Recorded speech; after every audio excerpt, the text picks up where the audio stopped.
Welcome to another chat with the Chief Executive, and today I'd like to welcome Doc McKelvey from Scottish Gymnastics. Thanks for the opportunity to come and speak. First of all, tell me, before lockdown, before any of us had heard of coronavirus, what kind of state was Scottish Gymnastics in?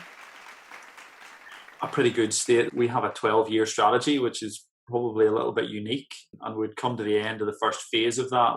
Membership had seen a dramatic rise over that period. Gymnasts in various disciplines representing GB on the world stage.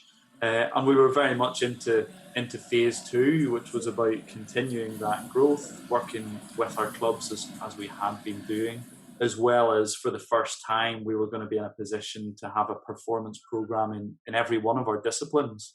And of course, like everything else, we've hit a sudden stop at this point. In terms of participation, how big has the stop been? Can you give an indication of how many gymnasts you have in your membership in Scotland? Yeah, so we, at the end of last membership year, we were sitting just over 32,000. Obviously, we're in the situation now where every one of our member clubs is closed. What kind of impact has this been for Scottish Gymnastics in terms of finance? We are only around 25% grant funded, so we do generate a lot of our own income, and that is through membership, but also our events program and things like that, which have obviously had to stop.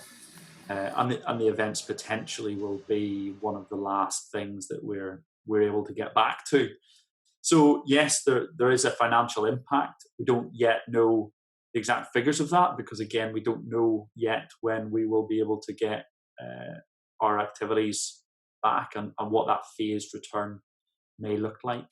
We're looking at many different sports and how they have their own roadmap back. I think your sport is one of the most difficult. Can you explain some of the considerations that you have to have? The physical contact that takes place as part of gymnastics in terms of coaches spotting gymnasts as they go through some of the activities and the moves. It could be as simple as the coach helping to lift gymnasts onto the bars, onto the rings, or onto different pieces of apparatus, but it may actually be catching gymnasts as they come out of moves as well. The coach is there very much playing a safety role. I fully expect that when gymnastics does get back, it probably will be under social distancing guidelines, and therefore if it's one-way systems like you see in the supermarkets, even the location of the different apparatus within the gym and how that can be managed and numbers within there as well. That in itself will lead to challenges in terms of social distancing for the sport going back. But also, as you say, Rhona, we've got a range of different disciplines.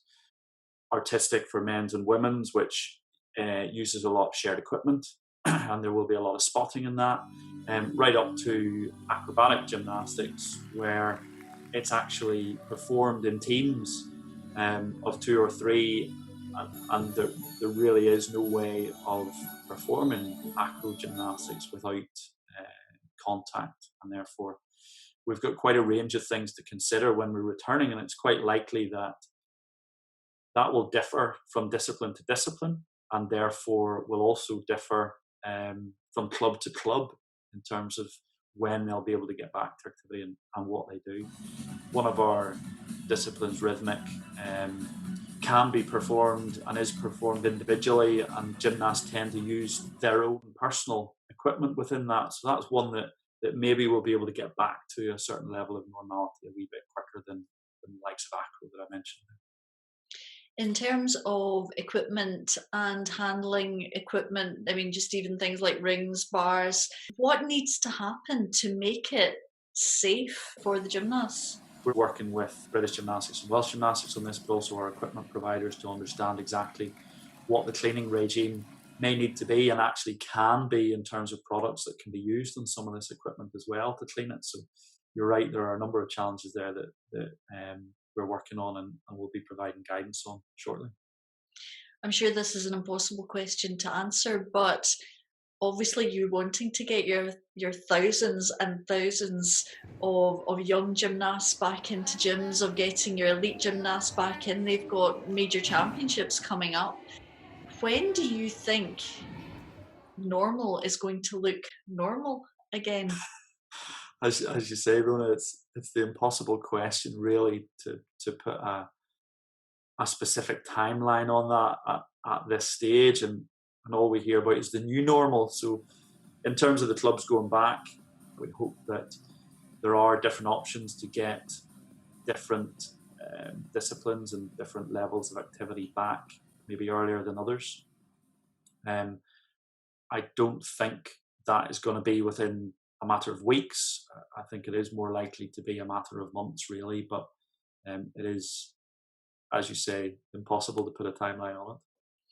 Are you able at this stage to say whether your elite gymnasts will perhaps be able to come back to participation, to gyms, to facilities, perhaps earlier than your grassroots people? I think that's something that we're looking at down in England. There is the opportunity to do that, potentially a little bit quicker than where we currently are in Scotland.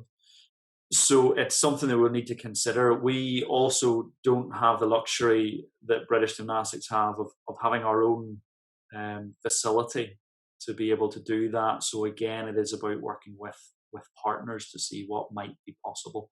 But look, our focus is not solely on the performance end. It is about our clubs absolutely come first and getting them up and running.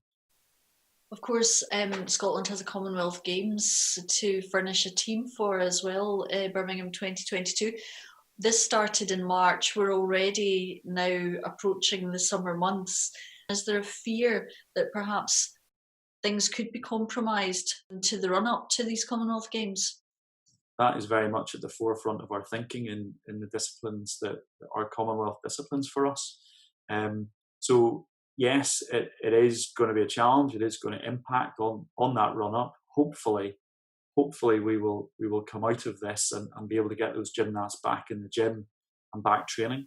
It'll be interesting to see how not just gymnasts but other athletes who are aiming for Tokyo, which is obviously going to be next year, how that impacts them, how that impacts across the sports, and potentially how it impacts across the different countries. Some of them are able to get back to activity earlier than others, and therefore that may impact certain countries from that point of view as well. I would imagine that you're not able to have any national championships, your grade standards this year, everything written off. Yeah, at this stage we've cancelled all our events and competitions up to the end of September at this stage. It's not just about when we can get back to gymnastic activity and when facilities are open, but it's also about the conditioning of the gymnasts and when they are actually at a point where they're able to compete again. I suppose to a certain extent it's potentially going to be a little bit like a return from injury. They've been out of the gym so long that will have to be a gradual return up to the competitive levels that they would want to be performing at.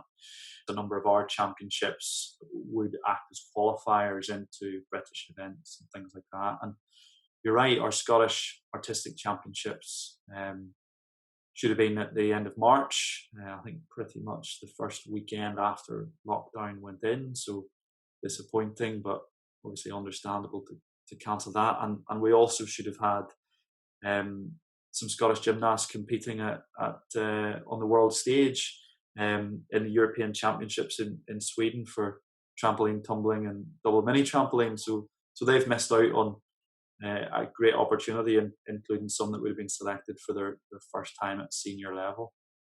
So significant impact on the sport there. Do you think, as the Chief Executive of Scottish Gymnastics, you've perhaps got a tougher role than some of the other sports? We are, as you say, a sport where there is contact, there is physical contact, there is shared equipment, shared apparatus in a number of the disciplines. And we're an indoor sport as well. So a number of the challenges that are there we face, maybe more so than some other sports, but it's certainly not an easy time for anybody leading a sport in Scotland. Gymnastics will thrive we will get back to gymnastics in what I hope will be the near future. I wish you well with that. Doc, thank you very much for joining me. Good luck to you and also to Scottish Gymnastics as you come back from lockdown. Thank you. Thanks very much, Rhona.